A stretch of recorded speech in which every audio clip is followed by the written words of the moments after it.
Well, let's get some reaction out to his election as Pope. From the US, our Washington correspondent Fraser Jackson is standing by for us. Fraser, we heard a little earlier from one of our guests that the new Pope is, or was at least, a card-carrying Republican. Donald Trump was quick to welcome his election as Pope, describing it as an honour. Tell us what the overall reaction has been in the US.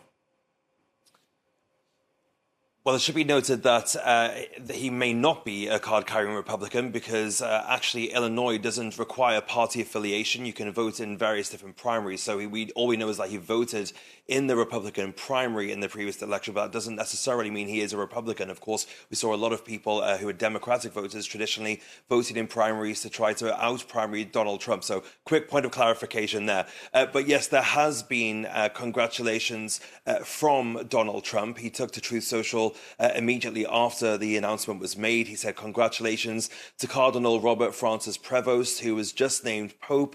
It is such an honor to realize that he is the first American Pope. What excitement and what a great honor for our country. I look forward to meeting Pope Leo XIV. It will be a very meaningful moment." It should be noted, however, that this Pope has had some run-ins with the administration, particularly with J.D. Vance, after comments that J.D. Vance made that there was a ranking order of people that you should love within the Catholic Church. The new Pope retweeted articles pushing back on that. The old Pope Francis also pushed back on that. But the new Pope also said that J.D. Vance was, quote, wrong.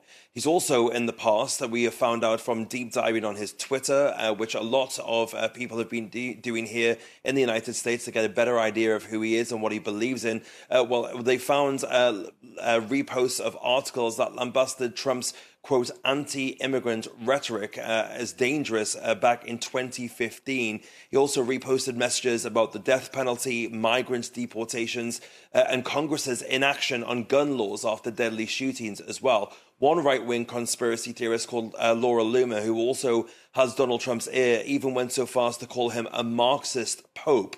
Now, my colleague Maria Luisa at the White House also spoke to Donald Trump a little after that, posting on Truth Social. He told her that he intends to meet the Pope and that, quote, they had already called. Now, it's unclear whether that means Donald Trump has already spoken to the Pope itself or more generally the Vatican, probably more likely to be the latter. But elsewhere, there's also likely to be celebration in his native Chicago. Questions, however, have been arising online as to whether he was a Cubs fan or a White Sox fan. That for you and I is baseball, Sharon.